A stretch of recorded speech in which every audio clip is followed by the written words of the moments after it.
اس میں یہ دیکھنا ہے کہ جو 5 کلو پر ہیڈ انہوں نے دیا فری راشن 3 مہینے کا، بالکل نام مختفی ہے، کہ ان کو خود معلوم ہے کہ 5 کلو 1 مہینے کے لیے کیا ایک آدمی کے لیے یہ کافی ہے۔ اگر گورنمنٹ کو مدد کرنی ہی ہے اور کرنی بھی چاہے تو وہ اس ڈھنگ سے کرے تاکہ یہاں آلریڈی جو صاحب ثروت لوگ بھی تھے وہ بھی متاثر ہے،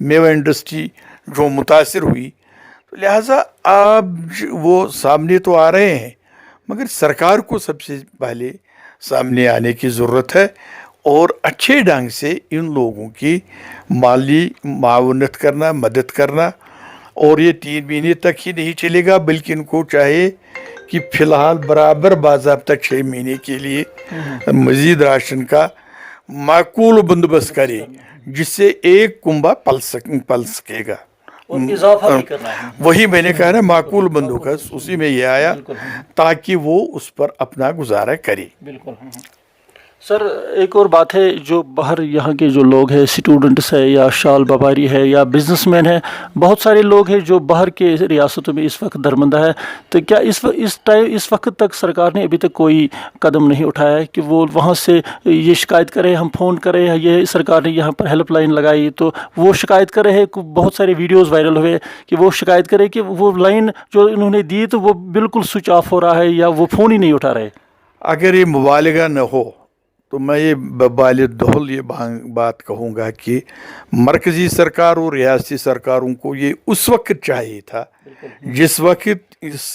کووڈ-19 کے آثار نمودار ہوئے،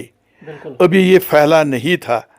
تو جس اسٹیٹ میں باہر کے دوسری اسٹیٹوں کے لوگ تھے، ایک نادر موقع تھا اس وقت وہ اپنی کرایہ پر اپنے گھروں کو پہنچتے، ایئر بھی کھلا تھا، روڈ بھی کھلے تھے، ٹریفک بھی کھلا تھا، ٹرین بھی چل رہی تھی، 1 ہفتہ کا معاملہ تھا اگر ان کو اس وقت کہا جاتا کہ آپ اپنے اپنے اسٹیٹوں میں چلے جائیں، اگر سرکار کو یہی کرنا تھا۔ آج اس دقت کا سامنا نہ سرکار کو کرنا پڑتا، نہ لوگوں کو، نہ ان طلباء کو جو باہر کے کنٹریز میں ہیں، باہر کی ریاستوں میں ہیں اور اس وقت سفر کر رہے ہیں۔ بدقسمتی یہ ہے گورنمنٹ نے آپ اقدامات اٹھائے مگر بہت دیر کے بعد، اور میں وثوق سے کہتا ہوں ان کے پاس مکمل اعداد و شمار اس وقت بھی نہیں ہے، جو پہلے انہوں نے زبانی کہہ دیا یہ اس سے 10 گنا زیادہ ہے۔ ایسے بھی جگہ ہیں جہاں پر ابھی نہ اسٹیٹ ایڈمنسٹریشن نہ سینٹرل ایڈمنسٹریشن کے آفیسر پہنچے، نہ ان لوگوں کی رجسٹریشن ہو رہی ہے،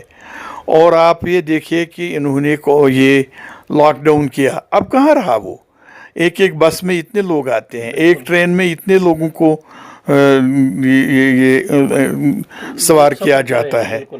تو اسی طرح یہ کہ یہ اقدامات اس سے پہلے اٹھانے چاہیے۔ اس وقت آپ ہاکار ہے، کوئی سیاسی پارٹی نہیں، کوئی سماجی افراد نہیں اور سول سوسائٹی نہیں جنہوں نے آج تک گورنمنٹ کو ان کے بارے میں استدعا نہ کی۔ اب کچھ دنوں سے اقدامات اٹھا رہے ہیں، وہ نام مختفی ہے، وہ صحیح طریقے سے وہ جو بالکل اس میں خامیاں ہے، کوتاہیاں ہے، اگر وہ وہاں پر کوارنٹائن ہوئی ہے ان کو دوبارہ سانبا یا دوسرے جگہوں پر رکھنے کی کیا ضرورت ہے؟ ان کو ریسپیکٹو ڈسٹرکٹس میں بھیجنا چاہیے تاکہ وہ اپنے گھروں میں، یا اگر کوئی افیکٹڈ ہو اس کو باضابطہ ہسپتال میں بھرتی کیا جائے۔ تو ان کو سرکار کو ماہ سیام ہے، عید آنے والی ہے، اور وہ اس وقت اتنے مزدور وہاں بیٹھے ہیں، اگر انہوں نے کچھ کمایا تھا وہ انہوں نے آج تک خرچ کیا، ان کے پاس کرائے کی بات نہیں بلکہ روزمرہ کھانے کے لیے کچھ نہیں ہے۔ ہم مبارکباد کرتے ہیں اسٹیٹ ایڈمنسٹریشن کو اس بات کے لیے کہ جو باہر کے یہاں ہے دوسرے اسٹیٹوں کے، ان کو یہاں معقول انتظام سرکار نے کیا، رہنے کا بھی، کھانے کا بھی، پینے کا بھی اور مزدوری کا بھی۔ تو اسی ڈھنگ سے ان اپنے جو اسٹیٹ سے تعلق رکھتے ہیں،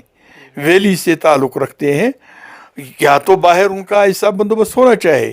اگر نہیں ان کو فی الفور اپنی ریاست میں لایا جائے اور ان کے ساتھ بھی یہی طریقہ کار اختیار کیا جائے جو دوسرے اسٹیٹوں کے لوگوں کے ساتھ یہاں کے ایڈمنسٹریشن نے متعین کیا ہے۔ جی سر، یہ کہا جاتا ہے کہ آپ ہمیشہ غریب لوگوں کی بات کر رہے ہیں سر۔ یہاں بہت سارے لوگ ہیں جو ڈیلی ویجز سے نیڈ بیس پہ کام کر رہے ہیں، ان کی شکایت ہے سر کہ وہ ابھی تک ان کی تنخواہیں معقول نہیں، حتیٰ کہ وہ 24 گھنٹے ڈیوٹی بھی دے رہے۔ اگر میں یہ کہوں کہ ایڈمنسٹریشن تو ضرور ڈسٹرکٹ ایڈمنسٹریشن، ڈسٹرکٹ ہیڈس ہوتے ہیں، اسٹیٹ ہیڈس ہوتے ہیں، ڈویژنل ہیڈس ہوتے ہیں، مگر ہمیشہ جو سرکار میں خود بھی رہا ہوں، اگر جو ایسنشل سروسز ہے، ہاسپٹل ہو، پینے کے پانی کے مسائل ہو، اریگیشن ہو، بجلی ہو، روڈز ہو، ان کے چھوٹے درجے کے ہی ملازم ہی چلاتے ہیں۔ بالکل۔ اور بدقسمتی یہ ہے کہ وہی چھوٹے جو ڈیلی ویجر، نیڈ بیس، کیجول لیبرز،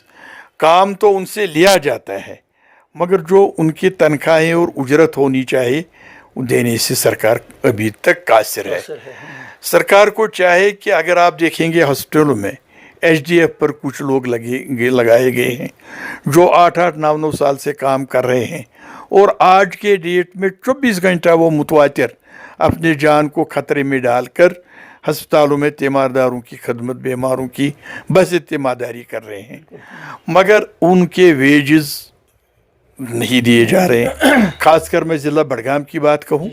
جتنے بھی بلاک ضلع بڈگام میں ہیں، اس میں خان صاحب بلاک بھی آ رہا ہے، خاک بھی آ رہا ہے، بیروا بھی آ رہا ہے، بڈگام بھی آ رہا ہے، چوڑورہ آتا ہے، باغات کنی پورہ، سب جگہوں پر جو بچے جتنے ایچ ڈی ایف کے ملازمین ہیں ترس رہے ہیں، اور ان کی کوئی سنوائی نہیں ہوئی۔ آپ کے اس پروگرام کی وسعت سے میں ڈپٹی کمشنر بڈگام صاحب کو اور دوسرا سی ایم او بڈگام کو اور کنسرن بی ایمز کو یہ کہوں گا کہ ایک انسانی مسئلہ ہے، اور انسانی بنیادوں پر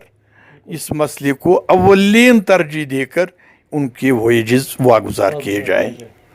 سر ایک اور بات ہے، اگر ہم ڈسٹرکٹ بڈگام کی بات کریں، کیونکہ آپ ڈسٹرکٹ بڈگام سے بلانگ کرتے ہیں، تو بلیک مارکیٹنگ کا بہت بڑا دنکا ہے یہاں پر، کیونکہ ڈسٹرکٹ ایڈمنسٹریشن کی جو سبارڈینیٹ آفیسرس ہے وہ بالکل سوئے ہوئے ہیں۔ بالکل ایک اب بہانہ سبوں کو یہ بنا ہے، کچھ افراد جن کو یہ ڈیوٹی تفویض ہے کہ کووڈ-19 کے بارے میں وہ دیکھے، اس کے لیے مخصوص الگ ہے یہ اسٹاف ہے، مگر دوسرے جو روزمرہ مسائل ہے، پینے کے پانی کے خرید فروخت کے، بازاروں کی دکانداری کا، گرام بازاری کا، راشن کا، اس کے لیے الگ ڈپارٹمنٹس ہے، مگر یہ بدقسمتی اور تعجب کی بات ہے، کوئی مارکیٹ چیکنگ نہیں ہے، اور غریب لوگ اس وقت کیا سارے لوگ اس وقت